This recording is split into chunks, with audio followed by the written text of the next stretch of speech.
حمام دباغ بقلمة حين تمزج الطبيعة بمتعة الاستشفاء بالمياه المعدنية. حمام دباغ تلك القرية والمدينة الجبلية الطبيعية الساحرة للقلب والروح، تقع في الشرق الجزائري وتحديدا في ولاية قلمة، والتي تقع بشمال شرق البلاد وتبعد عن الولاية الأم ب 22 كيلومتر، وعن العاصمة الجزائرية ب 537 كيلومتر. هذه المدينة التي تمتاز بطبيعتها الخلابة التي تطغى عليها الجبال الغابية كثيفة الأشجار وينابيع المياه المعدنية المذهلة وسهولها الخضراء والأراضي الفلاحية الخصبة.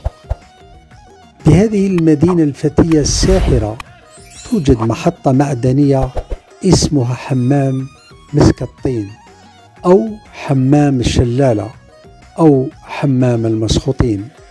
هذه المحطة المعدنية تحتل المرتبة الثانية عالميا في درجة الحرارة بعد براكين إيسلندا، وبه شلال يعتبر واحد من بين أشهر الشلالات في العالم، كما يعتبر حمام دباغ وجهة سياحية بامتياز لما يحتويه من مناظر خلابة. كما يتميز من جهة أخرى حمام مسك الطين بطقس استثنائي منعش في فصل الربيع وفصل الصيف.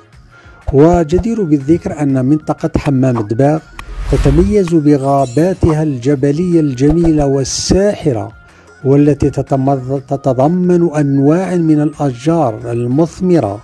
كما يشتهر حمام دباغ أيضا بمياهه المعدنية الكبريتية الحارة، والتي تستخدم لعلاج الأمراض الجلدية كأمراض الروماتيزم وأمراض الأعصاب وأمراض الصدرية والتنفسية وغيرها من الأمراض المستعصية. كما تستقطب المحطة المعدنية حمام دباغ بمدينة قلمة السياحية السياح من مختلف ولايات الوطن الجزائري وحتى خارجه كالمدن المجاورة تونس وليبيا، وهذا راجع لأهمية المياه الطبيعية التي لها فوائد كبيرة في علاج عدة أمراض.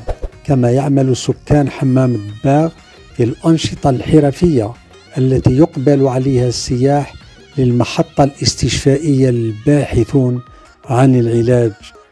وقد اشتهرت المحطة خارج الديار وباتت قبلة الزوار الباحثين إلى جانب العلاج والاستعداد للمواسم السياحة والاستحمام والاستجمام عن الراحة والهدوء والسكينة، وهذا بعيدا عن صخب الحياة وضجيج المدن الكبرى.